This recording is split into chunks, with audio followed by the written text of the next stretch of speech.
Hello, Mark Crossfield here in my hands today. We're going to test up Ping iBlade against Ping iSeries. Let's see if there's any subtle difference in these two, if it's just looks. I've got some real ball numbers coming with my Chrome Softs and GC2 here on the floor to show you the difference between the nicer looking maybe iBlade to the more functional iSeries. Let's get stuck in.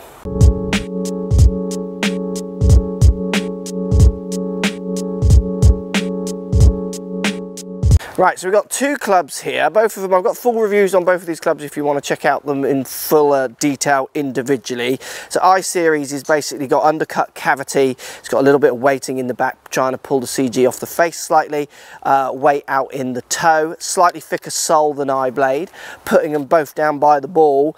It's a thicker top line, a little bit more offset on iBlade as well. iBlade is thinner in everything in all its looks. It's still got a weight out towards the toe as well, helping with MOI.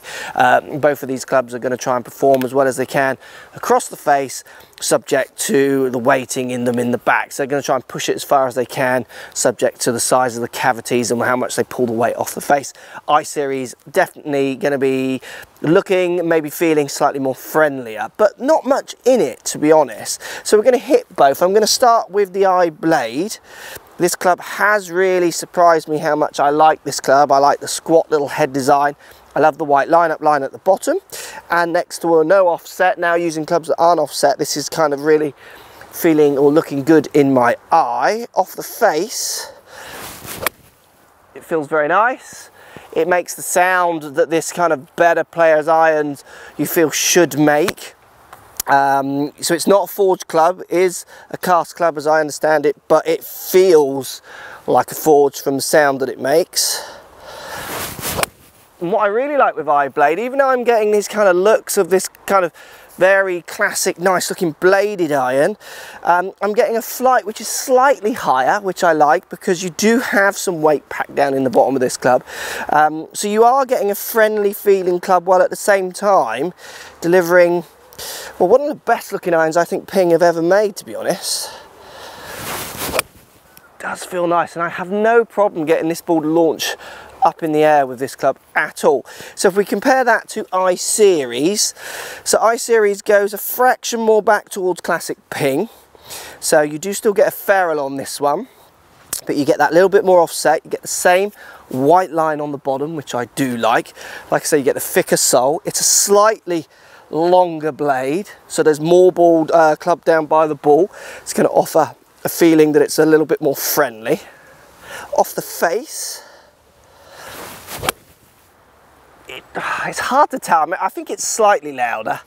There's not much in the feel of these two. There really isn't. It'll be interesting to see how different or close the numbers are in a second when we look at the real numbers from the real golf balls. Let's give it another hit.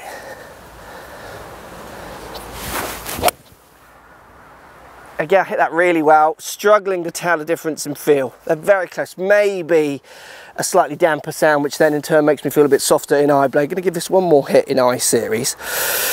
I like iSeries.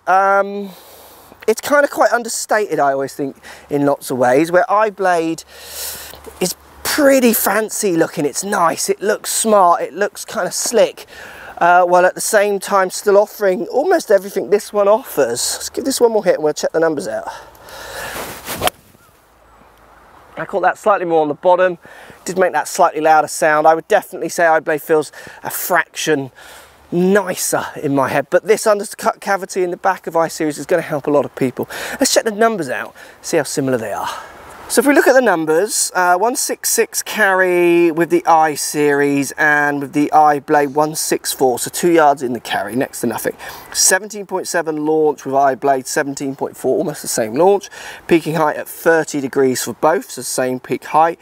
iBlade spinning around 300 revs more, just a fraction more, is exactly what I would expect.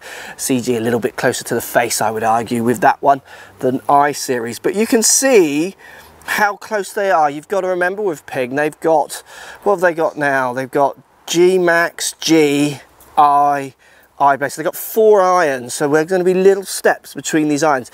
You know, if a company only had two sets of irons, you might see some bigger jumps in the numbers. We're talking about feel, looks, sound, definitely looks on offsets and how thick they are when you look down at those kinds of things. And then you're going to look for little things in the numbers, like 300 so revs less, you're a high spinning player, or you want more spin with your irons, you might just go to that iBladed club that offers that little bit more spin. Both performing very well, both look fine. iBlade for me is the winner all day. With the numbers being so close there, I think I would go iBlade because it just looks that much nicer. Follow me on Twitter, Facebook, Instagram, Snapchat, Periscope, all the normal social places. Also, come and visit my new website, markcrossfieldgolf.com. See you over there.